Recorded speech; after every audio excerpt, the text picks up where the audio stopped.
Her son and daughter-in-law didn't just skip the party, they skipped responsibility. The mother kept their chairs set anyway.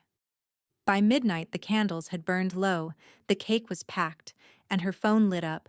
Not with an apology, but a request for $150. By morning, her reply wasn't money, it was an invoice, and when they opened it, they finally learned what it costs to keep showing up, because this time, the mother sent the receipt. All right, before we dive into this crazy story, do me a favor. Subscribe and tell us where you're watching from. The silver-rimmed chairs lined up like quiet expectations across the polished oak floor. Dana Whitlock adjusted the last one. Eighth, from the left. Name tag neatly clipped. Kevin plus Trisha. The lettering matched every other card she'd printed at midnight, precise and centered, her paralegal habits refusing to retire with her. She stepped back and took in the arrangement. Pastel linens, champagne glasses catching the late morning light, the faint scent of vanilla buttercream from the bakery 3 blocks over.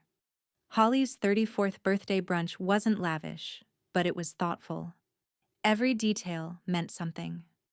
Dana pressed her hand to her chest. They confirmed 2 days ago. Kevin's text was still there. Wouldn't miss it, Mom. Promise. Now it was 11:07 and the guests had already started filtering in. Laughter floated through the hall. Holly greeting coworkers, Marla snapping photos, the playlist Dana spent 2 hours curating hums softly through the speakers. But 2 chairs stayed empty, untouched plates reflecting the overhead light. Holly caught her mother's glance and smiled as if to say, "Don't worry about it." Her smile, though, had that practiced tilt, the kind that held itself steady to keep the hurt from leaking out. Dana moved between tables, checking the buffet, topping off mimosas. Her phone sat on the counter, face up, silent. By noon, the fruit platter was picked over. The cake had been cut, candles melted down to soft wax puddles. No call, no text. When the DJ cued "Happy Birthday," Holly clapped along gamely, her voice bright but a half beat behind everyone else's. Dana's heart twisted at the sound. Her daughter shouldn't have to sing through someone else's silence. After the applause faded, Holly leaned into her mother's side and whispered, "It's okay, really. Maybe something came up." Dana nodded, though the words didn't reach her throat. She kept her smile locked in place for the sake of the guests. As they started clearing the tables, Marla leaned close, murmuring, "Want me to move their chairs? Empty seats ruin photos." Dana hesitated, then nodded. "No," she said softly. "Leave them. Let people see." The 2 vacant chairs remained in every picture, ghostly placeholders of obligation unmet. By the time the hall emptied, the quiet pressed in. Holly helped stack plates, her laughter faint now, fragile around the edges. "Mom," she said, brushing frosting off her fingers, "you really didn't have to do all this. I'm just glad we were together." Dana watched her daughter's face, warm, forgiving, undeservedly patient. "You matter more than they realize," she whispered, sliding a bouquet of pink tulips into Holly's hands. Outside, the afternoon light slanted across the parking lot, catching on the windshield of Dana's car, the one she'd loaned Kevin last Christmas when his was in the shop. She'd never seen it returned quite as clean. Holly hugged her tightly. "Go rest, Mom. You've done enough today." When the doors closed behind her, Dana lingered by the 2 untouched chairs. She traced the edge of Kevin's place card with her thumb, feeling the faint indentation where the printer ink had bled into the cardstock.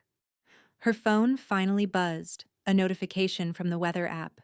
Chance of rain later, nothing else. She gathered the leftover cupcakes into a box, labeled it neatly in Sharpie. For staff. She'd already paid for everything, down to the delivery tip. The final total was written on a post-it inside her purse, $1,846.09. A fair cost for love celebrated. But tonight, it felt like the price of being taken for granted. As she turned off the hall lights, Dana paused at the door.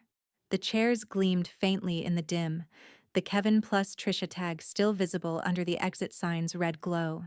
She whispered to the empty space, "You'll notice what you missed. One day." Then she closed the door, the sound echoing down the hallway. Sharp, decisive, and final. The rain started just as Dana reached home. A soft, indecisive drizzle that smeared the world into watercolor through her windshield. She parked in the driveway, headlights brushing across the azaleas she'd planted last spring, now drooping under the weight of the weather. The scent of vanilla and damp earth followed her inside, the ghost of celebration still clinging to her coat. She set the bakery box on the counter, pulled off her shoes, and let the house close around her in its familiar silence. The party ribbon still hung from her wrist, a faint shimmer against the muted kitchen light. She'd meant to cut it off earlier, but now it felt like a reminder, proof that something good had existed before disappointment settled in. Her phone vibrated on the table. She glanced at the screen, a flicker of something sharp and involuntary running through her chest. Kevin. She thumbed it open, bracing for the apology that should have been there. It wasn't. Urgent, need help, Trisha's car battery, rent issue, anything helps. Dana read it twice, then a third time. The word urgent pulsed at her like a taunt. Not sorry we missed it. Not how did it go. Just another request shaped like an emergency. The message timestamp blinked. 9:42 p.m. He'd waited until the day had fully ended, until the candles were out, the laughter spent, and the cake boxed up. She exhaled, long and slow, the kind of breath that had weight to it. The rain outside thickened against the window, a rhythm too steady to ignore. Dana poured herself a glass of Merlot, the kind she reserved for quiet victories or long nights. The first sip burned gently, spreading heat through the chill left by the day. She moved to the dining table, her bag still sitting where she'd dropped it. The post-it peeked out from the side pocket, the neat handwriting catching her eye. Venue deposit, $600. Catering, $950. Florals, $178 to 100. Chairs, plus linens, $118. Total, $1,846. She smiled without warmth. The number looked almost elegant in its precision, the same precision her son had learned from her, once upon a time, before convenience replaced courtesy. She flipped the paper over and stared at the blank side, the edges soft from being handled. Her checkbook lay beside her. She opened it, pen hovering, muscle memory kicking in. Write, sign, send. That's what she did. That's what mothers did. But her hand didn't move. Instead, she reached for her phone again, scrolling back through their messages. Weeks of small talk and casual avoidance. Busy with work. Trisha's schedule's crazy. We'll make it next time. Always, next time. In the background, the refrigerator hummed. A drop of rain traced down the glass, distorting the reflection of the empty living room. Dana took another sip, slower this time. The bitterness bloomed, but it steadied her.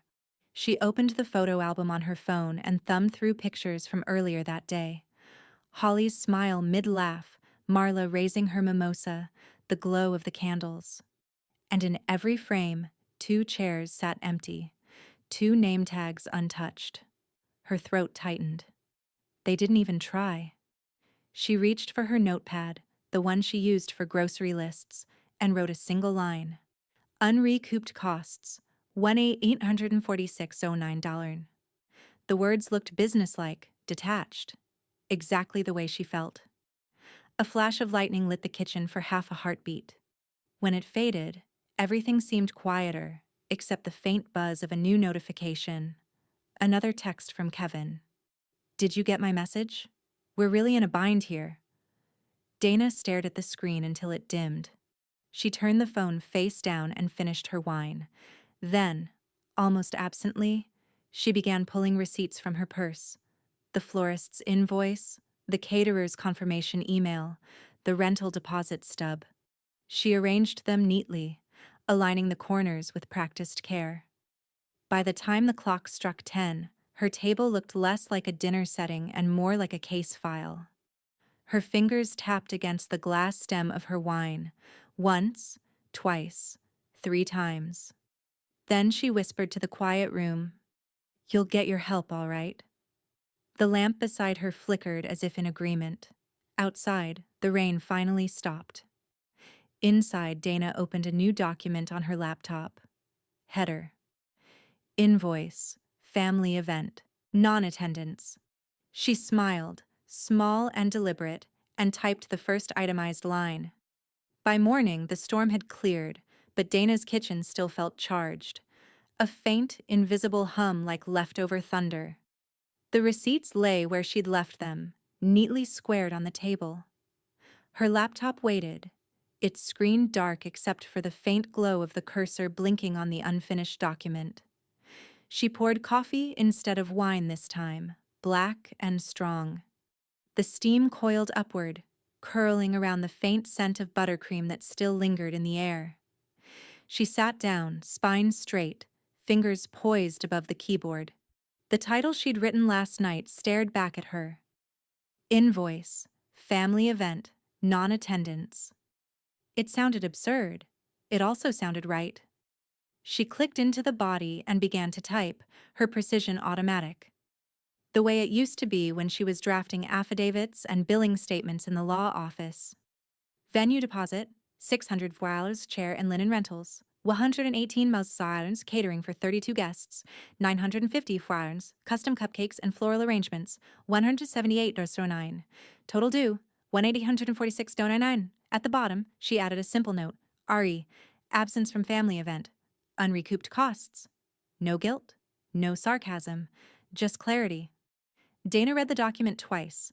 Then she exported it to a PDF and titled the file Invoice, Whitlock, Non-Attendance.pdf. Her lips twitched at the formality. Years of unpaid emotional labor distilled into a single attachment. She opened a new text message to Kevin. No greeting, no build-up. She simply attached the file and hit send. The whoosh of the message leaving made her heart give a small, traitorous jump. She waited, watching the gray check marks turn blue. Nothing. She took a sip of coffee, set the mug down, and opened the back door. The late spring air was cool and heavy with the smell of wet grass. Marla's voice carried faintly from next door, something about needing more mulch. The normalcy of it grounded her. 30 minutes passed. Then her phone buzzed on the table. A single message from Kevin. Dana stared at it, thumb hovering over the screen. She could almost see his expression. Confusion first, then the rising edge of disbelief. The tone that always assumed she'd gone too far. She typed slowly, deliberately. This is what your absence cost. She sent it, set the phone down, and went to rinse her mug. The faucet hissed softly, a white noise cover for the satisfaction that began to spread in her chest. It was a small act, microscopic compared to years of indulgence and excuses. But for the first time, she wasn't paying for his comfort. She was invoicing it. Another vibration, then another. She dried her hands, walked back to the table. A new message. Not from Kevin. From Trisha. Wow. Thought family meant grace. Dana laughed under her breath. Not the kind of laugh that came from humor. This one was brittle, like glass being tested. She typed back. Grace is free. This wasn't. Then she deleted it before sending. No. Silence would say more. She closed the phone, turned it face down again, and let the moment breathe. Across the table, the receipts fluttered in the draft from the open door. She reached over and pressed them flat with her palm, then slid them into a manila folder. On the tab, she wrote in tidy block letters, Whitlock, outstanding balance. Her reflection in the window caught her eye. Steady posture, eyes bright with something between anger and clarity. For a moment, she imagined Kevin reading the invoice, his indignation warring with confusion. She could practically hear him complaining to Trisha about how ridiculous it was, how she'd lost her sense of humor.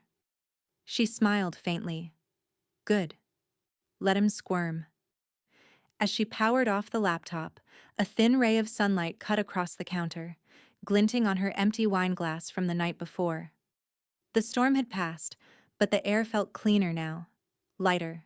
Sharper. Her phone buzzed again. This time, she ignored it completely. She picked up the folder, tapped the edges straight, and tucked it into the bottom drawer beside her mortgage papers and insurance forms. That drawer had always been for practical things.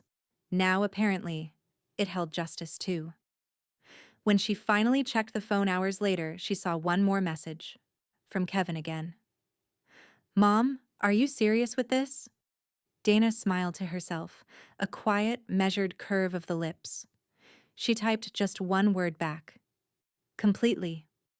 Then she turned off her notifications and opened her planner, flipping to a clean page. At the top, she wrote, "Next steps." And beneath it, one line, "Keep every receipt." The first call came just after sunrise. Dana was standing by the kitchen window, watching the mist roll over the neighbor's lawn, when her phone started vibrating against the counter. The screen lit up. Kevin Whitlock. For a moment, her instinct almost won. 39 years of mothering reflex told her to answer, to soothe, to explain. But another part of her, the part that had written next steps in her planner, kept her hands still. She let it ring.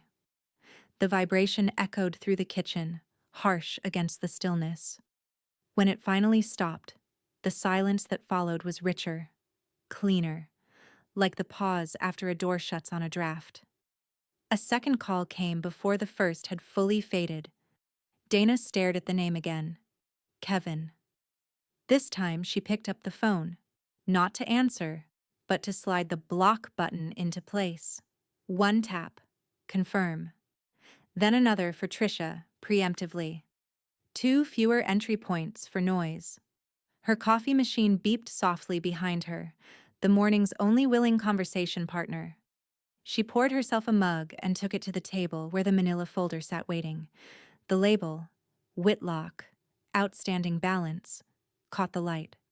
She'd written it in neat, firm strokes, but now she added a sticky note beneath it in red ink. For record keeping.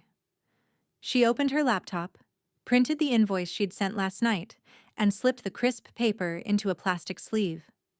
The sound of the printer's rollers turning had a strange satisfaction to it. Mechanical, steady, obedient. She placed the finished page on top of the folder and pressed it flat. Across the kitchen, the phone buzzed once more, a voicemail alert this time. She didn't listen. She deleted it without reading the transcription. Whatever he said didn't matter. Not anymore. The doorbell rang a few minutes later. 2 short chimes, familiar and warm. Dana peeked through the glass. Holly stood on the porch, her arms full of mismatched Tupperware, her face pale but soft. Dana opened the door with a smile that felt genuine for the first time in days. "You didn't have to bring those back so soon." Holly shrugged, stepping inside. "You know me. I can't sit still." They set the containers on the counter. The faint aroma of lemon bars escaped from one of them, sweet and nostalgic. "It was still beautiful, Mom," Holly said quietly, unprompted. "Everyone said so. You made it feel real, like family, even without them." Dana's throat tightened. She reached out, brushing a crumb off her daughter's sleeve. "It was real because you were there," she said simply. Holly gave her a small, grateful smile, but there was exhaustion in her eyes too, the kind that came from being the child who always showed up, even when others didn't. "You doing okay?" Holly asked, glancing toward the phone on the counter. Dana followed her gaze but didn't answer directly. Instead, she gestured toward the folder. "Just tidying up loose ends." Holly chuckled softly. "That sounds like you." When she left, the house settled into quiet again, the kind that didn't ache anymore, just hummed with a low certainty. Dana carried the folder into her home office, the small room off the hallway where the air smelled faintly of old paper and lavender cleaner. The walls were lined with framed certificates from her paralegal years, each one perfectly aligned. She slid the new folder into the cabinet drawer labeled Family Correspondence. She hesitated, then pulled out a Sharpie and, beneath the existing label, wrote in firm strokes, Whitlock nonsense. The act was so small it should have meant nothing, but it landed with the weight of finality, a new category, one that didn't require her heart to finance it. A soft knock sounded behind her. "Hope that's decaf," came Marla's voice from the hallway. She stepped in holding 2 paper cups, her gray curls frizzed from the morning humidity. Dana smiled. Not even close. Marla handed her a cup anyway. Her eyes dropped to the newly marked folder. "That file getting thicker, huh?" Dana took a sip, savoring the warmth. "A little," she said, "but it's organized now." Marla raised a brow. "Organized revenge. I like it." They shared a quiet laugh, not cruel, just knowing. The kind that carried decades of friendship and survival through stubborn sons and bad husbands. Outside, the phone buzzed again from the kitchen, persistent and unseen. Marla glanced toward the sound. "You gonna get that?" Dana shook her head. "No," she said, her tone calm and absolute. "I've already answered." The 2 women clinked their cups together, a silent toast. As the morning light spilled across the office floor, Dana reached into the drawer and slid the folder shut. The click echoed like punctuation. Final. Precise. Then, for the first time in years, she opened a new folder tab on her computer and titled it, Future Plans. Personal. The next morning arrived too quietly, the kind of silence that made Dana aware of every clock tick, every pipe settling in the walls. She sat at her desk, the folder labeled Whitlock Nonsense beside her like an uninvited guest. A faint beam of sunlight cut across the surface of her laptop, catching on a faint coffee ring from yesterday's cup. She opened her banking app, not out of curiosity, out of confirmation. Scrolling back through transactions felt like rewinding her own patience. $200 here, $350 there. A temporary $800 bridge loan from last July that was never repaid. A $500 transfer for car registration.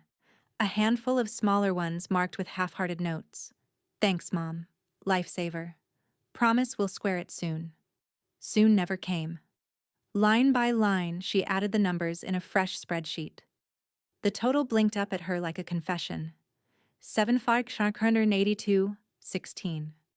She leaned back in her chair, the number sitting heavy in her chest. Years of small kindnesses had become a quiet ledger of exploitation. She'd called them help, but that wasn't the truth. They were transactions, each one emotionally taxed, interest compounding in resentment. Her phone buzzed on the desk. A new text from Holly. "Marla says you're coming to brunch Sunday. Please say yes." She promised no talk about Kevin. Dana smiled faintly.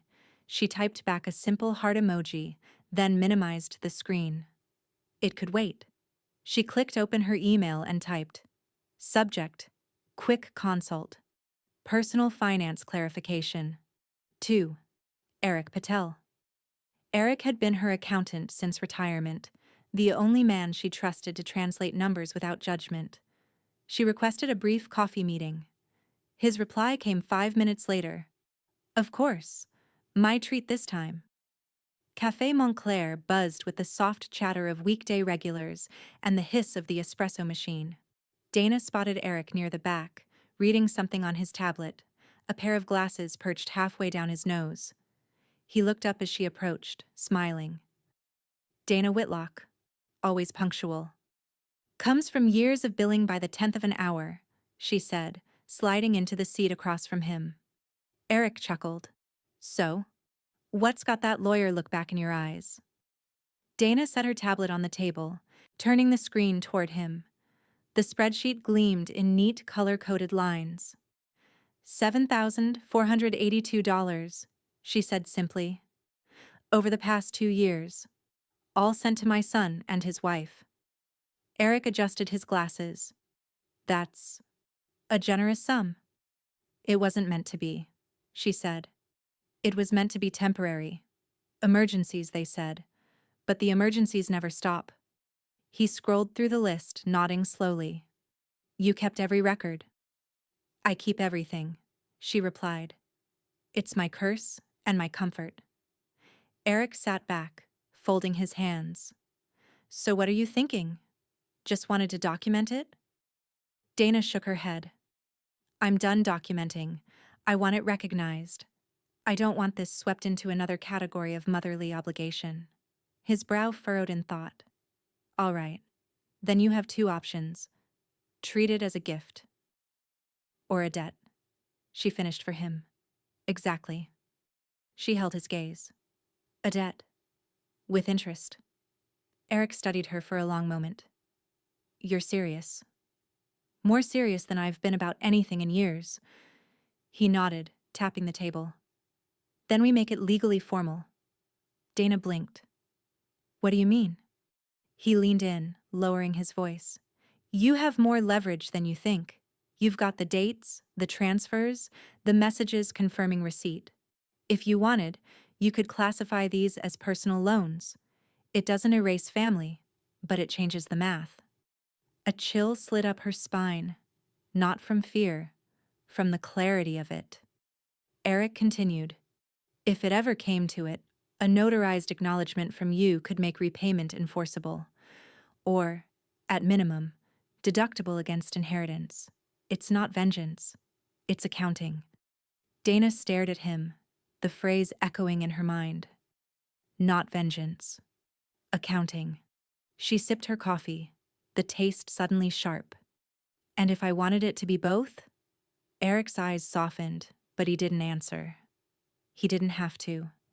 She turned the tablet back toward herself, her reflection faint in the glossy screen. For years, she'd been the one covering gaps. Financial, emotional, moral. Every time Kevin fell short, she'd stretch to fill the space. But maybe it was time the gaps stayed empty. Her phone buzzed on the table, a notification from an unknown number. She ignored it, sliding the device into her purse. I'll get you the forms, Eric said. Simple documentation first. Then, if you decide to file, I'll decide, she said. Soon. He nodded, standing as she gathered her things. You know, he said quietly, most people talk about boundaries. You actually build them. Dana smiled, slipping on her sunglasses. Occupational habit. Outside, the day had turned bright again, the light crisp and unfiltered. She paused on the sidewalk, breathing in the hum of traffic, the smell of roasted beans and cut grass. In her purse, her phone buzzed again. She pulled it out, without thinking. The text preview glowed up at her. Unknown. We need to talk. It's about the money. Her pulse quickened. She didn't recognize the number, but she knew the tone. She slipped the phone back into her bag, her jaw tightening. If they wanted to talk about money, she finally had the vocabulary for it. The house was quiet again, that deep kind of quiet that had weight to it. The kind that reminded Dana how long she'd been keeping score in her head without ever writing anything down. She sat at her desk after dinner, the lamp casting a soft circle of light across the wood. Her laptop hummed awake, and with a few careful keystrokes, a new spreadsheet opened. A blank grid of boxes stared back at her. All right, she thought. Let's make it official.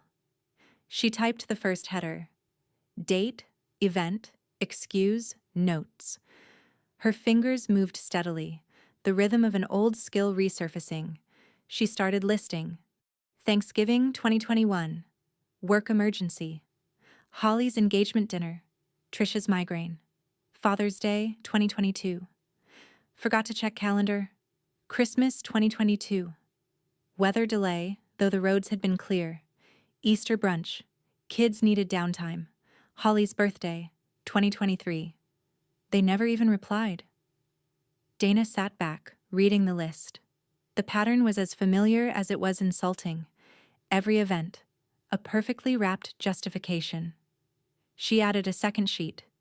Contributions and assistance. Her cursor blinked beside the first line. $200, October 2022. Short-term loan. $800, July 2023. Bridge loan for rent. $500, March 2024. Car repair. All totaling that same $7,182.16. But next to each, she added a new column titled Returned and filled every cell with the same word. No. The clicking of keys filled the room, steady and sharp. Somewhere outside, a train horn sounded faintly through the Raleigh night. Distant but certain. The sound of something moving forward whether anyone liked it or not. Dana switched tabs and opened her photo folder. Every image of a family gathering was like evidence now. The same faces, -2. Holly, always smiling, often holding something, a serving tray, a bouquet, her mother's hand, never complaining, never asking for more. Dana lingered on a photo from 3 summers ago, a barbecue in the backyard. Holly at the grill, flipping burgers while Kevin had texted, running late. Keep a plate for us. They'd never shown. She remembered washing dishes that night, pretending not to notice how her daughter's laughter had gone hollow around the edges. Her stomach tightened. Not again, she murmured. The spreadsheet had grown longer than she expected, more than 40 entries, each one proof that love without reciprocity eventually becomes data. She saved the file under a name that felt right. Family Attendance, Reality Check XLSX. Then she printed it. Watching the printer spit out page after page felt both ridiculous and liberating. Each sheet slid into the tray with a soft whisper. Years of excuses, finally tangible. She gathered them into a stack, squared the corners against the desk, and slipped them into a fresh manila folder. For a long moment she stared at the blank tab. Then she uncapped a red marker and wrote, in deliberate block letters, Inheritance Decisions. The smell of permanent ink filled the air, sharp, clean, irreversible. Footsteps sounded in the hallway, light and familiar. Marla appeared in the doorway, hair tied up, a scarf slung around her shoulders. You working late or plotting? Dana didn't look up from the folder. Little of both. Marla stepped closer, peering at the label. When she read it, one brow arched. That's a hell of a title. Accurate, though, Dana said. Marla set down a coffee cup beside her. You're not joking, are you? No, Dana said quietly. Not this time. Marla studied her for a beat. About time you stopped pretending his behavior was normal. Dana smiled faintly. Pretending is exhausting work. Marla nodded toward the stack of papers. So what's next, Judge Whitlock? Dana ran her thumb along the folder's edge. Next, I make sure what I've built goes to the person who actually shows up. Marla grinned, slow and approving. You've always been fair.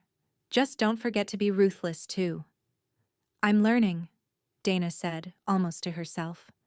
She slid the folder into the filing cabinet, this one above Whitlock nonsense. 2 shelves, past and future, quietly connected by one woman's decision to stop being taken for granted. The room felt different once it was done. Lighter, as though the air itself recognized order being restored. But just as she reached to close the drawer, her computer chimed. An incoming email. Subject: Notice of unpaid debt. Request for clarification. Sender: Kevin Whitlock. The subject line alone made her jaw tighten, but when she clicked it open, the words inside made her heart slow, then pound again. Saw some weird paperwork in my name show up on my credit report. Did you do something? Her cursor hovered over reply. She didn't type. Not yet. The next morning carried that crisp early summer stillness, the kind that almost dared Dana to second-guess herself. She didn't. The decision had already rooted itself too deeply to shake loose.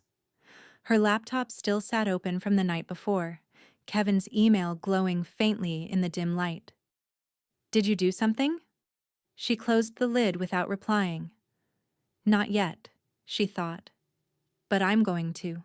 The law office was tucked between a boutique florist and a craft wine shop downtown. Neat, understated, and quietly expensive. The brass placard by the door read, "Baxter and Cole, Estates and Trusts." Dana smoothed her blazer sleeve, squared her shoulders, and walked inside. The receptionist looked up with a polite smile. "Ms. Whitlock? Mr. Baxter will be right with you." Moments later, a tall man in his 50s appeared, glasses slipping halfway down his nose. "Dana," he said warmly, shaking her hand. "It's been a while." "3 years, I think," she said, "since I updated after Rick passed." He gestured her into a small conference room that smelled faintly of lemon polish and paper. "You said in your message there are changes you'd like to make?" Dana nodded. "Yes. Significant ones?" He slid a notepad toward her. "Let's start with beneficiaries." Her voice didn't waver. "Remove my son, Kevin Whitlock. Replace him with my daughter, Holly Whitlock, sole inheritor." Baxter paused, pen hovering. "You're certain?" "Completely." He wrote it down, then looked up again. "Do you wish to specify a reason?" Dana almost smiled. "Neglect is self-explanatory." The lawyer nodded, not judging, just understanding. "And power of attorney?" "Holly," Dana said. "Effective immediately." He made another note, his handwriting precise. "Any charitable allocations?" "Yes," Dana said. "An education fund, in Holly's name, for her future child." Her tone softened slightly on the last words. The idea steadied her. A promise reaching forward, away from disappointment. When they were done reviewing, Baxter leaned back. "You've been thorough, as always. I'll draft the updated documents and call when they're ready for signature." "One more thing," Dana said, sliding an envelope across the table. "Eric Patel, my accountant, will be filing documentation classifying previous financial transfers to my son as personal loans. I want that reflected in the estate file." Baxter opened the envelope and glanced through the spreadsheets inside. His brows lifted slightly. "This is meticulous." "I used to bill for time," she said dryly. "Old habits." He gave a small chuckle. "Then we'll include this under asset reconciliation. Anything else?" Dana hesitated, then added quietly, "Yes. I want the house placed in a protective trust, effective immediately. Name it, the Whitlock Preservation Trust. Beneficiary, Holly." Baxter's pen froze mid-note. "You're transferring the title?" Dana nodded. "If Kevin ever tries to claim inheritance later, I want the home locked. Legally, financially, and morally." He studied her, then said, "You've thought of everything." "I've had years to practice being disappointed," she said evenly. That afternoon, she met Eric at his office to finalize the filings. He had already drawn up the forms. "All transactions recorded," he said, sliding the stack toward her. "Dated, classified, notarized. It's airtight." Dana glanced over the numbers, recognizing each one like a bruise she'd memorized. She initialed every page, the scratch of her pen decisive and calm. Eric leaned back, watching her. "You sure you want to make this formal?" "Formality," she said, "is the language they understand." When she signed the last page, Eric gathered the papers neatly. "Then congratulations, Dana. Your family balance sheet is officially balanced." Dana let out a breath, part relief, part reckoning. "Feels like it's been overdrafted for years." Eric smiled faintly. "Well, now you're in the black." Driving home, Dana rolled down the window, the scent of magnolia and cut grass filling the car. The sun hung low, turning the streets gold. She should have felt lighter. Instead, a strange calm pressed in. The calm that comes after closing a door you once kept propped open. Back at home, she poured a small glass of white wine and walked into her study. The filing cabinet waited. Familiar now, a symbol of order. She opened it, sliding a new folder into the drawer beneath inheritance decisions. The label read, Estate. Updated. Final. She touched the tab gently, a quiet acknowledgement of everything it meant. Years of emotional imbalance turned into structure, clarity, power. Her phone buzzed on the desk. A new email. Subject: You're freezing me out of my own family, Mom. Sender: Kevin Whitlock. The preview line below it made her breath still for a moment. You have no idea what you've started. She stared at it, then reached for the red pen she kept near her monitor. On a post-it, she wrote 3 words. Yes, I do. She stuck it to the edge of her computer screen, smiled once, and took a slow sip of wine. Dana didn't open Kevin's email right away. She let it sit there in her inbox all night, an unread ember glowing quietly at the edge of her screen. By morning, her resolve had solidified into something clean and hard-edged. If he wanted to talk about family, she would talk about figures. She brewed a pot of coffee, dark roast this time, and sat at the dining table where her laptop waited. The air smelled faintly of paper and lemon polish from her cleaning spree the night before. She clicked reply. The empty message box blinked back at her, expectant. Dana opened the file Eric had helped her finalize, the ledger of every transfer, every unreturned loan, every ignored invoice. She copied the updated total from the bottom line, 9,293. Then she began typing. Kevin, this reflects all outstanding debts and reimbursable expenses incurred since 2021. Total balance due, 9,293. No more. Venmo, pay by cashier's check. Mom, she attached the invoice PDF, double-checked the math, and hit send. The message flew off into the ether with that soft whoosh that always sounded gentler than it should. Dana exhaled, slow and deliberate, like she'd just put something down she'd been carrying too long. By afternoon, her phone lit up again, this time not with a direct reply but a notification from Facebook. Trisha Whitlock has made a post. Her finger hovered over the screen, and against her better judgment, she opened it.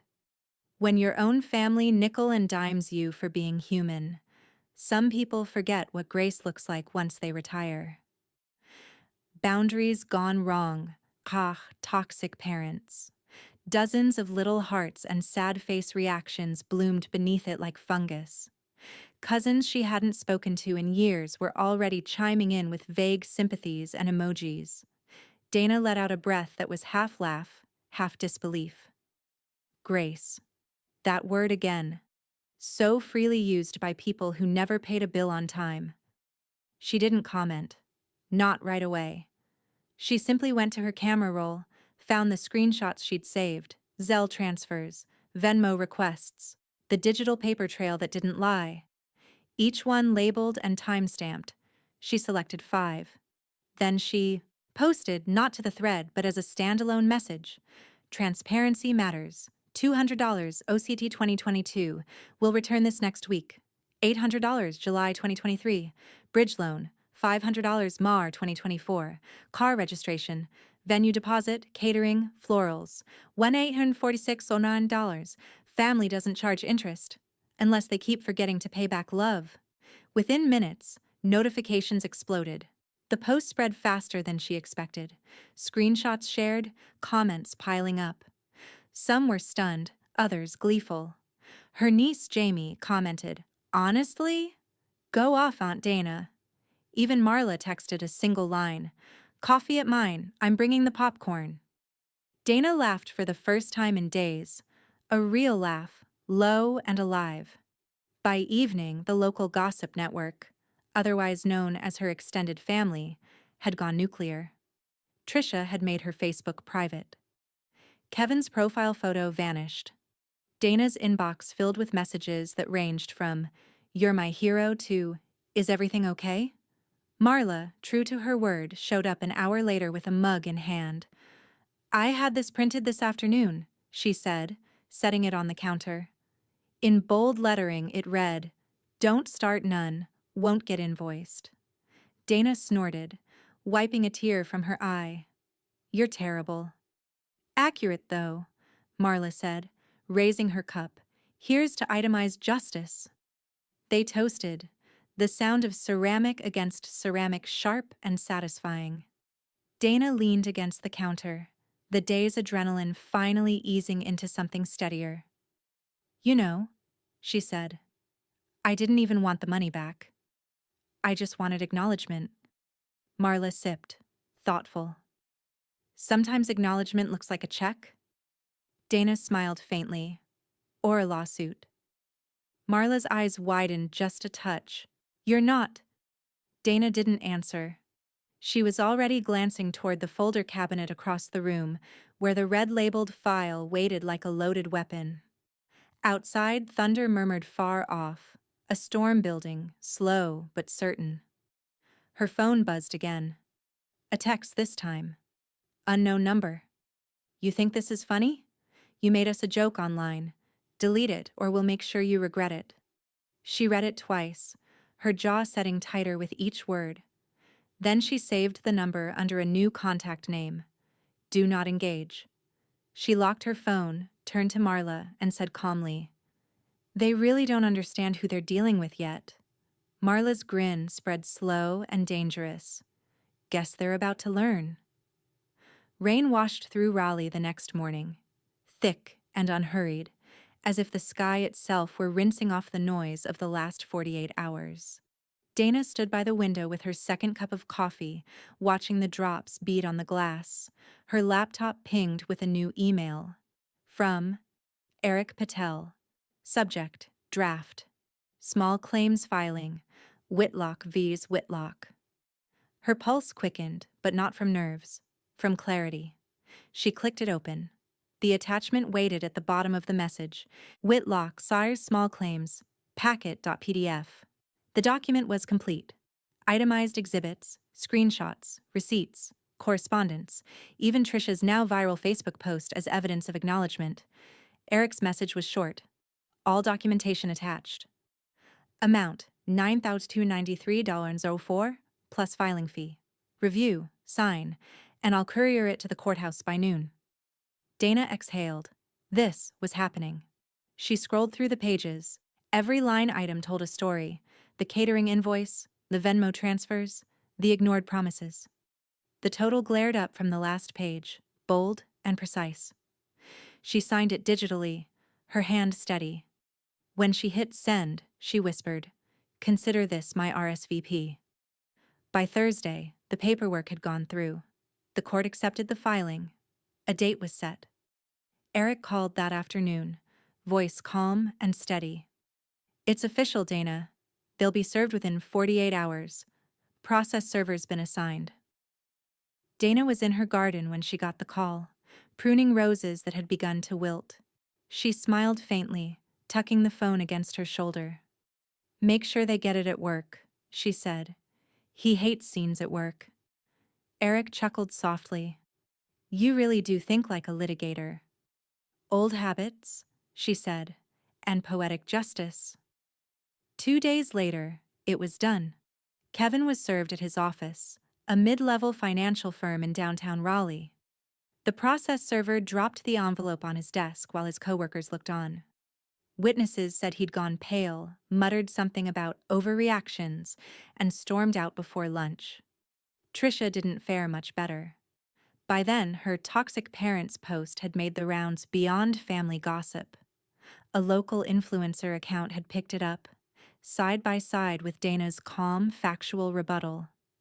When brands started quietly pulling Trisha's sponsored posts, she made her own profile private again. But screenshots don't die easy. Dana didn't gloat. She didn't need to. Instead, She spent that morning outside, sitting in her garden with a nail file and a cup of chamomile tea.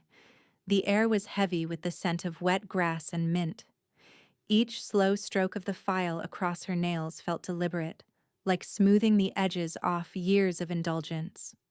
Marla stopped by mid-morning, umbrella in hand. "You look suspiciously peaceful for a woman who just filed a lawsuit against her own son." Dana smiled. "Peaceful isn't the word. Maybe correct." Marla handed her a paper bag. "Biscotti. Victory carbs." They shared a quiet laugh, the easy kind that belonged to women who had seen too much and learned to keep score in their own ways. Around noon, the screen door creaked open again. Holly stepped onto the patio, carrying 2 glasses of lemonade. Her smile was small, but genuine. "Mom," she said softly, handing her a glass. "I'm proud of you." Dana blinked. "For suing your brother?" "For finally standing up for yourself," Holly said. "It's not about money. It's about boundaries that should have existed a long time ago." Dana clinked her glass against her daughter's. "Then here's to boundaries." They drank in silence, the faint buzz of cicadas rising around them. The clouds were starting to break apart, threads of sunlight filtering through. For the first time in months, Dana felt something like balance. The peace lasted exactly 6 hours. She was washing dishes after dinner when her phone rang. The caller ID read, "Holly Whitlock." She smiled and answered. "Hey, sweetheart." But the voice on the other end wasn't Holly's. It was shakier, raw, familiar. "Mom." Kevin's voice cracked through the static. "Please don't hang up." Dana froze. "How did you—" "Holly gave me her phone for a minute. Look, can you make her stop this? Please. It's gone too far." She could hear it. The strain under the words. The panic clawing at the edges of his composure. "Kevin," she said evenly, "you're 39 years old. Actions have costs. I'm just collecting." "This could ruin me," he snapped. "You're my mother."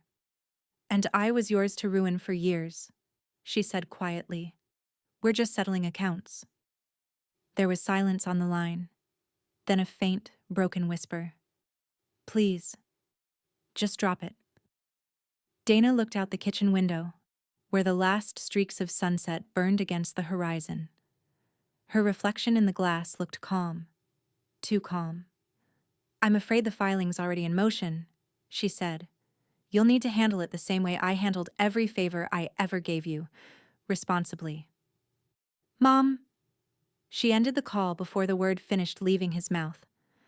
The phone trembled slightly in her hand before she set it on the counter. Outside, the roses swayed in the wind, their stems sharp and perfect. Dana reached for her planner, flipped to a blank page and wrote, "Next, court date prep. Attire. Pearls."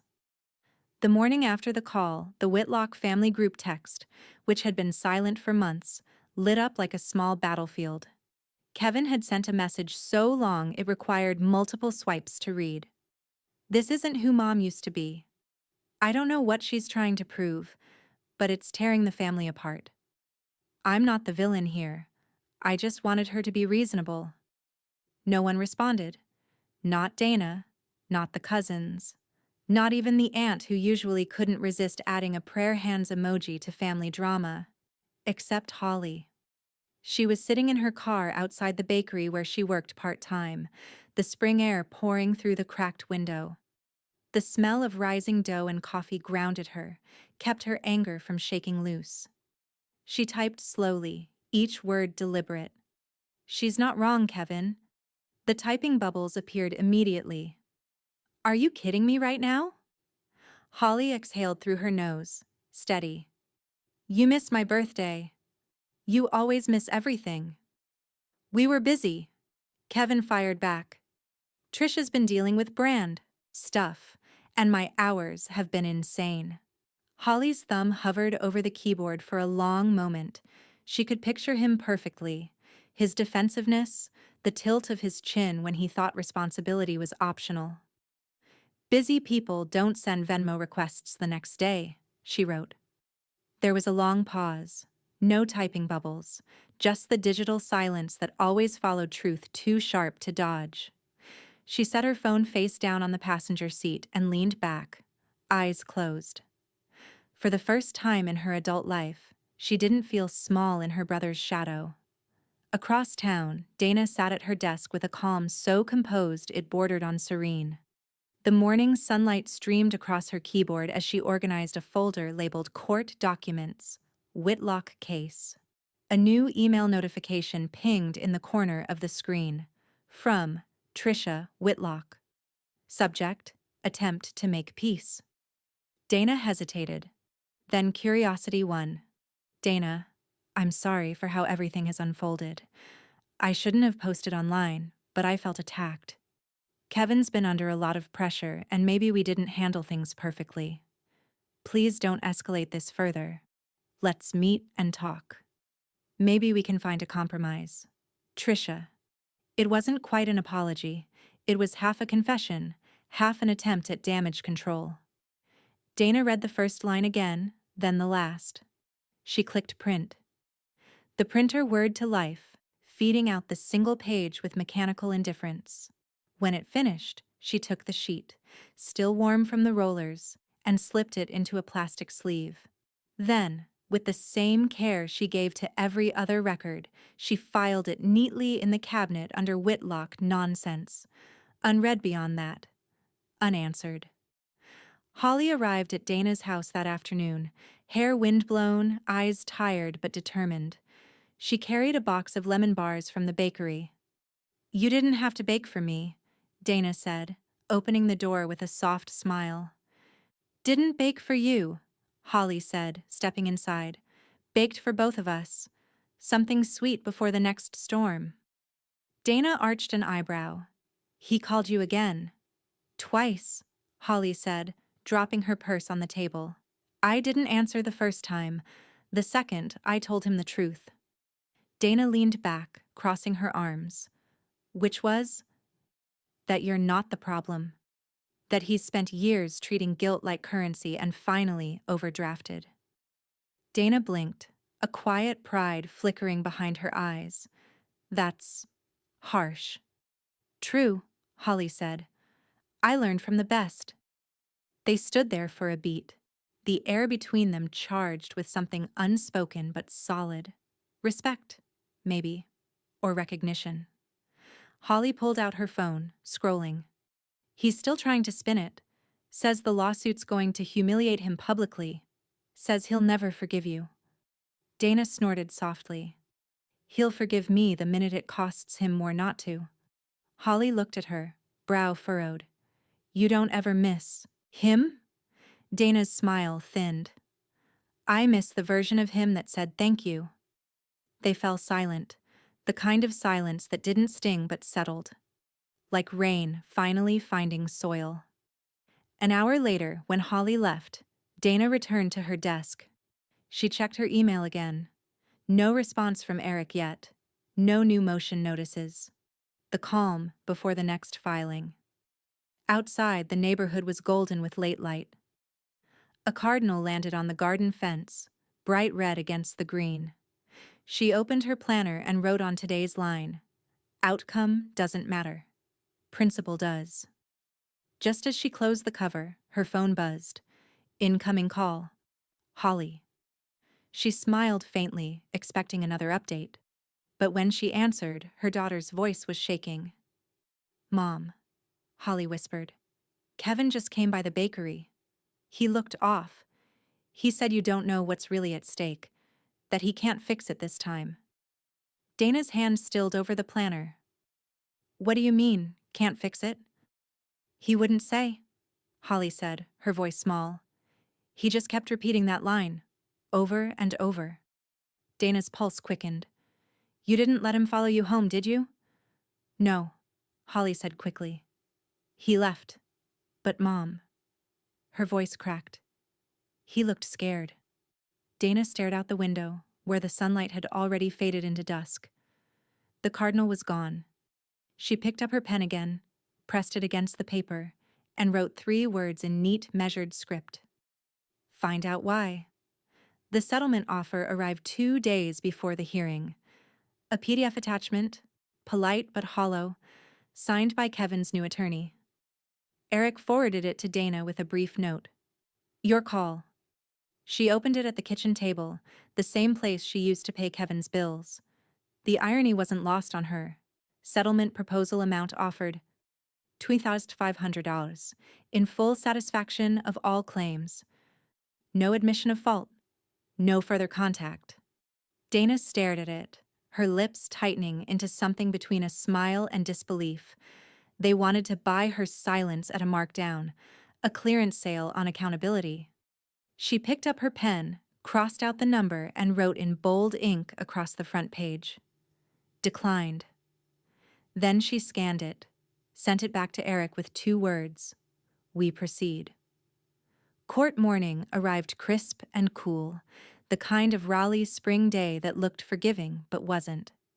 Dana stood in front of her bathroom mirror, fastening her pearl earrings, the same pair she'd worn to job interviews, promotions, funerals. They'd seen her through every phase of control and recovery. In the reflection, she caught her own eyes.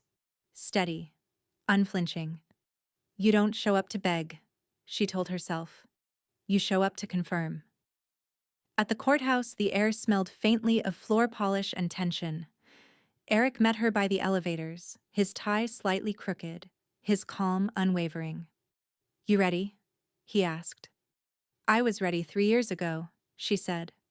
They walked together into the small claims courtroom, a modest space with beige walls and one tired flag. The judge sat behind a walnut desk, gavel resting like punctuation. Across the aisle, Kevin and Tricia stumbled in late, breathless. Kevin's tie was too tight, Tricia's sunglasses too large, as if either could disguise the strain between them. The bailiff called the case, Whitlock versus Whitlock. Dana sat upright, pearls gleaming, hands folded neatly on the table. The judge adjusted her glasses. Mrs. Whitlock, you're the plaintiff? Yes, Your Honor, Dana said. Her voice carried, even professional, calm. And Mr. Whitlock, you're representing yourself? Kevin cleared his throat. Yes, Your Honor. We just think this has all been blown out of proportion. The judge nodded, unimpressed. Proceed. Eric stood. Your Honor, my client seeks reimbursement for documented unreturned financial assistance totaling $9,093. All transactions are verified by digital record and acknowledged by the defendants in correspondence. He passed the folder across the table. Dana had color-coded it herself. Receipts in blue, transfers in green, text messages in yellow. The judge flipped through the pages, her brows lifting slightly. You kept all of this? Dana smiled faintly. I used to be a paralegal, Your Honor. Documentation is second nature. Kevin shifted in his seat. This wasn't a contract, it was family. Family, Dana said softly, doesn't mean free labor. Tricia whispered something to him. Dana couldn't hear the words, but she saw the panic flicker. The judge leaned back. Mr. Whitlock, do you dispute these payments occurred? Kevin opened his mouth, then closed it. No, but they weren't. Loans? The judge finished for him. Then why do several of your messages refer to them as, help will pay back soon? Tricia's face drained of color. Kevin's hand went limp beside her. The judge looked to Dana. You're thorough, Mrs. Whitlock. I wish more people came in this prepared. Dana inclined her head slightly. Thank you, Your Honor. 5 minutes later, the ruling came down. Judgment for the plaintiff. Full repayment of $9,193.04, plus court fees of $385. Dana didn't move, didn't smile. She just let the words sink in.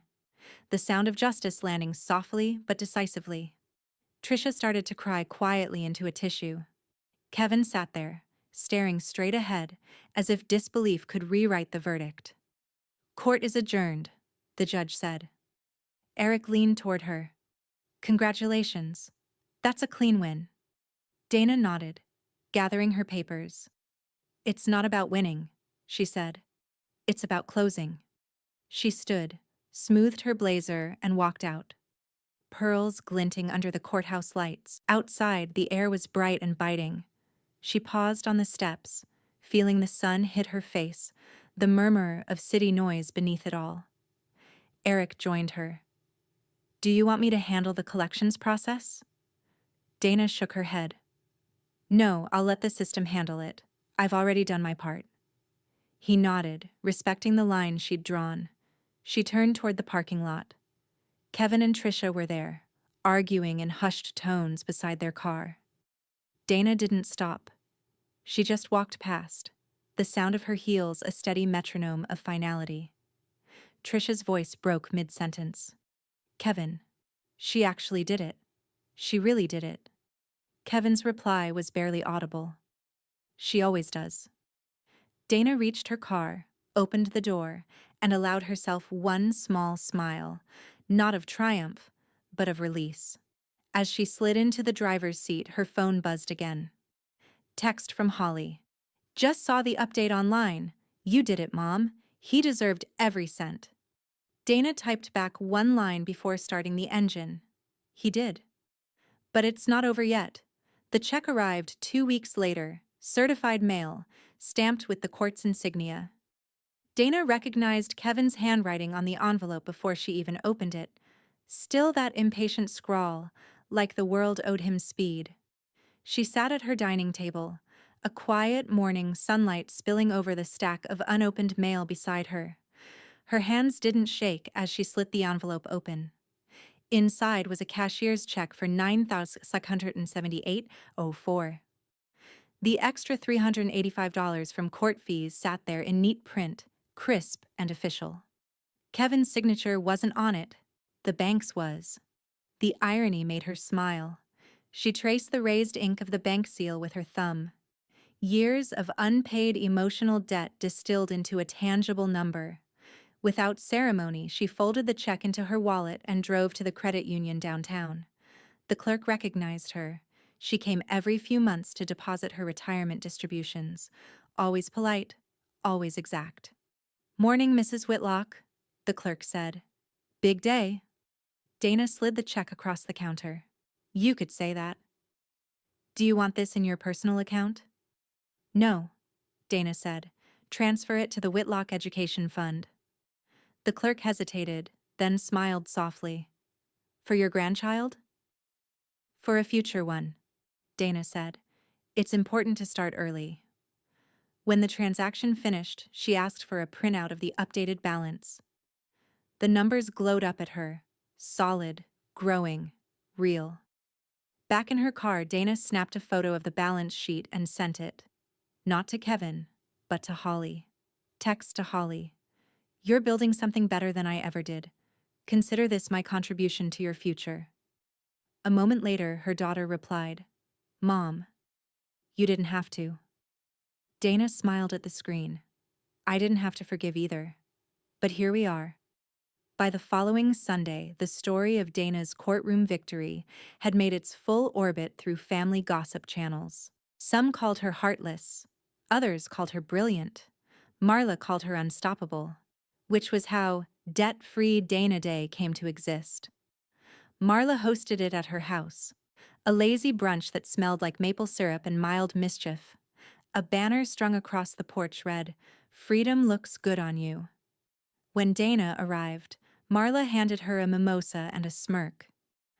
To the woman who sent a legal invoice instead of a guilt text, Dana laughed, genuinely this time. You're never going to let this go, are you? Not until Hallmark makes a card about it. The kitchen buzzed with chatter. Friends, neighbors, even Holly, who showed up with lemon scones and the lightest look in her eyes Dana had seen in months. Feels good, doesn't it? Marla said as she refilled Dana's glass. Better than I expected, Dana admitted. Closure doesn't feel like revenge, it feels like oxygen. Marla grinned. And I bet it spends just as nice. They toasted again. When the laughter finally faded and guests began drifting home, Dana stayed behind to help Marla clear the table. A few dishes clinked in the sink, the afternoon light slanting through the kitchen window. "You know," Marla said, lowering her voice, "it's poetic. You used their money to build something they couldn't." Dana dried a plate, her expression thoughtful. "No," she said. "I used my piece to build something they wouldn't." Marla nodded. "Same difference." That evening, Dana returned home. The house was still, save for the ticking of the clock and the faint hum of the dishwasher. She walked into her office and pulled open the bottom drawer of her filing cabinet. Inside, a row of neatly labeled folders glinted under the lamplight. She removed the oldest one, a worn leather checkbook, its pages half-used, edges frayed. She flipped it open. Dozens of handwritten notes stared back, tiny blue memorials to all the times she'd rescued someone else at her own expense. A history of yeses that had cost her years. She tore the used pages free, stacked them on a metal tray, and struck a match. The flame caught quickly, curling the paper into ash. The smoke rose thin and gray, carrying away a decade's worth of reflexes. When the last page turned to embers, Dana closed the tray and exhaled slowly. She turned to her desk, where a sleek tablet now sat. Every financial file digitized, every document encrypted. Clean, efficient, unreachable. Boundaries made tangible. Her phone buzzed on the desk. A text from Holly. "Mom, the fund balance came through. I cried at the bank." "You didn't just give money, you gave meaning." Dana smiled faintly. Then maybe it was worth the receipts. She set her phone face down, leaned back in her chair, and let the silence fill the room. The new kind, the earned kind. Then, faintly, her email pinged. From Kevin Whitlock. Subject: Appeal notice. Read before you react. Dana's eyes stayed on the screen, her pulse calm but steady. "Well," she whispered to herself, "I guess the check really did clear." The email sat at the top of her inbox all morning, the subject line staring at her like an invitation she'd already declined. Appeal notice. Read before you react. Dana didn't click it. She didn't even hover over the bolded text. Instead, she minimized the window and went about her day with deliberate calm. Laundry, dusting, grocery list. All the ordinary tasks that grounded her in the quiet certainty that ordinary was a luxury she'd earned. By noon, the smell of cinnamon and butter filled the kitchen. She was elbow-deep in pie crust, rolling the dough flat against the marble counter, when her phone buzzed again. Kevin Whitlock. He'd texted a single word. "Please." She looked at the screen for exactly 3 seconds before setting the phone face down on the counter. It vibrated once more, then went still. Dana pressed her thumb into the dough, sealing the edge of the crust, and whispered to the empty room, "You don't get to say please now." That afternoon, she called Holly. "Hey, sweetheart," she said, keeping her tone light. "You working late?" "Not today. Why?" "I baked something. Thought I'd drop it off." "Mom," Holly laughed softly, "you don't need an excuse to see me." Dana smiled, even though her daughter couldn't see it. Maybe I just needed an excuse to leave the house. By 3, she was pulling up outside Holly's little brick bungalow. The neighborhood smelled of cut grass and charcoal grills, the kind of suburban peace Dana had always wanted her daughter to have. She carried the still warm pie in a foil tin, covered with a dish towel printed with sunflowers. Holly opened the door, eyes widening. "Apple cinnamon, you're spoiling me." "Consider it a bribe," Dana said, stepping inside. "For being the only adult in this family who hasn't lost their mind." Holly grinned. "That bar's pretty low." They sat at the kitchen table eating slivers of pie straight from the pan, laughing softly about everything but the lawsuit. For a little while the world felt simple again. sugar, cinnamon, laughter, and quiet gratitude. Then a familiar sound sliced through the calm, the low hum of a car engine idling outside. Holly frowned, glancing toward the window. "Mom, that's Kevin's car." Dana's fork froze midair. She turned slowly. Through the thin curtains, she could make out the shape of a dark sedan, sunlight glinting off the windshield. Trisha was in the passenger seat, her face pale, rigid. Dana set her fork down, her heartbeat even but heavy. "Of course it is." The engine cut off. The car doors opened. Before Holly could stand, a knock rattled the front door. Hard, impatient, too familiar. Holly's voice went small. "What do you want me to do?" "Nothing," Dana said. "Stay right here." She rose calmly and walked toward the door. But before she could reach for the knob, another voice came from the porch, sharp and protective. "Now's not the time." "Marla." Dana exhaled, half laughing despite the tension. Of course Marla was there. Of course she'd come by unannounced. Like clockwork. Like backup she hadn't asked for but always needed. Dana stayed just inside, hidden behind the curtain as Marla faced them on the porch. Kevin's voice carried, tight, desperate. "She's ignoring me. I just need 5 minutes." "5 minutes is what you should have given her years ago," Marla shot back. "Not now. Not after everything." Trisha's voice broke. "We just want to explain." Marla crossed her arms. "Explain it to the judge." Doors closed. Through the window, Dana could see Kevin's shoulders sag. For the first time, he looked smaller than she remembered. Not angry, just hollow. Trisha tugged at his sleeve, whispering something, and after a moment they turned back toward the car. Dana didn't move until the engine faded down the street. When she finally turned from the window, Holly was standing behind her, eyes wet. "You didn't even look at him." Dana shook her head. "There's nothing to see." Holly hesitated. "That was hard." Dana smiled gently. "Honey, the hardest part was years ago, when I kept the door open." That evening, after Holly went to bed, Dana sat in her office with the lamplight low and the world finally quiet again. Her phone rested beside her laptop, Kevin's contact still sitting at the top of her messages, the last uncut thread. She tapped the screen. A list of old texts filled the display. "Thanks, Mom. You're a lifesaver. Can you spot me until Friday? Promise I'll make it up to you." She scrolled once more, then hit delete contact. The confirmation bubble appeared. Delete Kevin Whitlock? She pressed yes. The silence that followed wasn't empty. It was clean. The next morning, she opened a new document on her computer. At the top, she typed in bold, "Addendum to Living Trust." Her fingers hesitated only once before she continued. To Holly. This trust is not about money. It's about proof that consistency matters more than obligation. If you ever doubt your worth, look at this and remember, you showed up. Every time. And that is inheritance enough. Mom.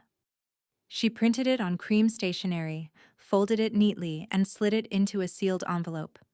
On the front, she wrote in her careful script, "To be opened upon my passing." Then she placed it inside the trust folder, closing the drawer with a quiet click. The house was dark now, except for the thin line of light under the office door. Outside, rain had started again, soft and rhythmic against the windows. Dana leaned back in her chair, the faint scent of cinnamon still lingering in the air. The doorbell rang once. She didn't move. A pause. Then again. 2 short chimes. Insistent. She stayed seated, eyes fixed on the envelope she'd just sealed. When the ringing stopped, she whispered, "That door stays shut." Outside, tires hissed against wet pavement as a car drove away. Dana reached for her planner and wrote one line beneath tomorrow's date. "Peace requires boundaries." Then she closed it and turned off the light. The rain didn't stop for 3 days. It came in steady sheets that blurred the streets of Raleigh into watercolor, softening everything except Dana's resolve. She spent those days quietly, moving through her house like someone performing a closing ritual, checking drawers, scanning documents, verifying names. Everything that once belonged to her was now accounted for. Everything that had once been uncertain was now defined. On the fourth morning, the rain lifted. She called Eric. "Let's finish it," she said. His office smelled faintly of leather and printer toner. The blinds were half drawn, letting in a polite wash of morning light. Eric stood when she entered, offering his usual calm smile. "Mrs. Whitlock," he said, "we're all set. I've finalized every tier of the trust." He motioned for her to sit. A thick binder lay open on the table, color-coded tabs, notarized seals, every inch of it deliberate. He flipped through the sections as he spoke. Primary holdings transferred to the Whitlock Preservation Trust. That includes the house, your retirement funds, and the education account. Dana nodded. "And it can't be challenged?" "Not legally. The no contest clause is ironclad." "What about loopholes?" "Kevin has a way of finding cracks in things." Eric smiled faintly. "We've anticipated that. Multiple tiered beneficiaries, tiered distribution schedule, digital verification. Even if someone tried, it would take years to unwind, and the assets would stay frozen." Dana looked down at the signature lines waiting for her. "Good. Then it'll outlast his temper." She signed each page carefully, the scratch of pen on paper punctuated only by the rhythmic click of Eric's notary stamp. When they finished, he closed the binder and slid it toward her. "It's done." Dana exhaled, her posture relaxing by degrees. "Feels strange," she admitted, letting go of things to protect them. "That's what control looks like when it's healthy," Eric said quietly. She smiled. "I guess I'm finally learning." That evening, Dana sat at her desk again. No documents this time, no legal language. Just a single sheet of stationery, cream-colored and heavy. She wrote slowly in her careful hand, "Holly, you showed up. That's all I ever needed. Everything I've built, every hour, every fight, every receipt, was never about punishment. It was about remembering what showing up means. You've already inherited that lesson. The rest is just paperwork. Love. Always. Mom." She folded the note and sealed it in a smaller envelope, then tucked it inside the trust binder. When she slid the drawer shut, this time it didn't sound like finality. It sounded like freedom. A week later, she met Holly and Marla at the event hall, the same one where Holly's birthday brunch had taken place months before. The manager, Rita, stood waiting by the double doors, clipboard in hand. "You sure about this?" Rita asked. "You want to make it permanent?" Dana smiled. "I've spent my whole life making things temporary. Let's try something new." They walked across the polished floor together, past where the tables had once been, the ghosts of laughter and music still lingering faintly in the walls. The air smelled faintly of lemon wax and roses. At the back of the hall, near the windows overlooking the garden, a wooden bench gleamed under the light. A small brass plaque had just been affixed to the backrest. Dana brushed her fingers over the engraving. "Reserved for those who make time." Marla let out a low whistle. "That's better than any headstone." Holly blinked fast, tears gathering. "Mom." Dana turned toward her daughter, her eyes soft but unyielding. "It's not for me. It's for everyone who forgets that presence is the real gift." Rita nodded approvingly. "It'll stay here as long as the hall stands." Holly sat down on the bench, running her fingers over the smooth wood. "You know," she said quietly, "if Kevin ever sees this, then maybe he'll finally understand what showing up costs," Dana said. They stayed there for a while, the three of them, bathed in the afternoon light that slanted through the tall windows. It wasn't grief that filled the air anymore. It was peace, with an edge of permanence. When they left, Dana lingered behind for one last look. The bench glowed softly under the skylight, the plaque catching the light just so. She touched it once more, whispered, "Lesson delivered," and walked out. That night, back home, she set her tablet beside her bed and opened her planner to tomorrow's date. Review, trust, lockbox, encryption. Call Eric to confirm. Satisfied, she flipped to a clean page and wrote a single line in red ink. Legacy secured. Then, just as she turned off the lamp, her phone buzzed against the nightstand. A message from an unknown number. Nice plaque. Her heart stilled. No name, no emoji. Just those two words. She stared at the screen, her reflection faint in the glow, and whispered into the dark. "You had to see it, didn't you?" But she didn't reply. She set the phone face down, closed her eyes, and listened to the silence until it was steady again. The morning light cut soft and gold across Dana's garden, scattering through the lavender and the climbing roses she'd tended for decades. The air smelled faintly of rain and mint, a clean quiet that only comes when the storm has truly passed.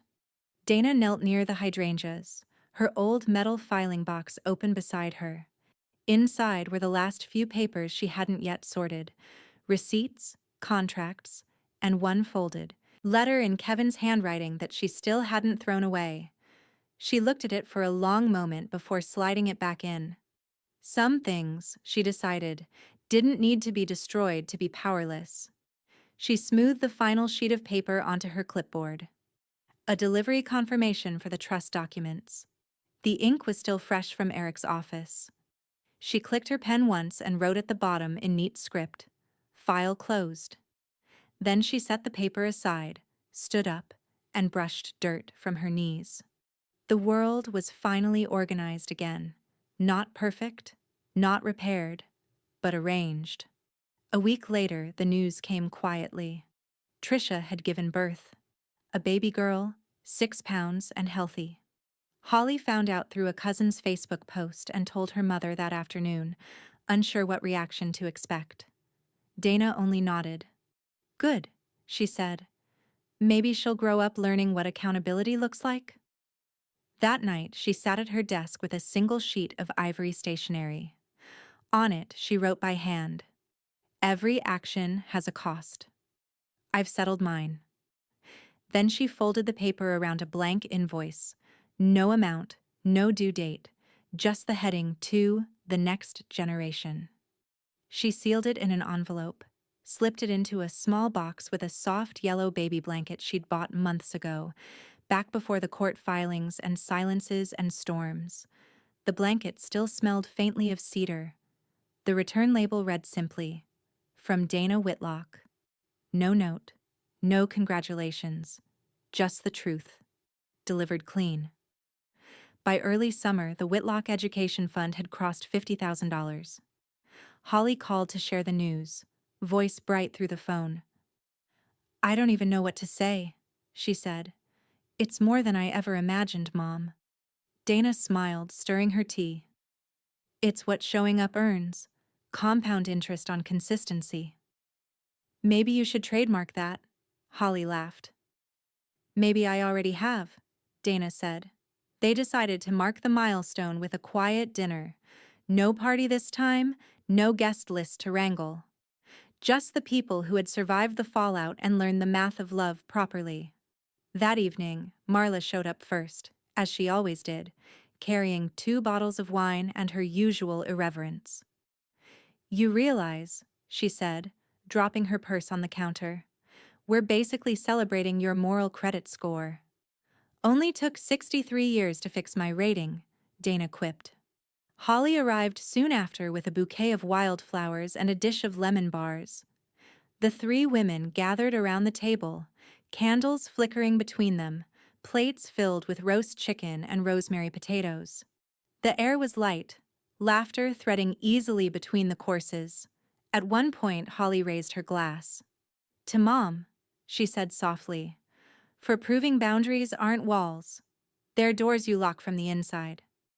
Dana's throat tightened, pride and peace interwoven in her chest. To peace that sticks, she said, lifting her glass in return. Marla grinned. And to the matriarch who finally invoiced her worth. They clinked glasses, laughter rippling through the kitchen like sunlight through trees. After dinner, they sat out on the back porch, the garden glowing with string lights that Dana had finally gotten around to hanging. Crickets hummed, and somewhere in the distance a neighbor's sprinkler hissed to life. Holly leaned against her mother's shoulder. "It feels different now," she said quietly, like everything settled where it should. "It did," Dana said. "Sometimes it just takes a few receipts to prove the truth."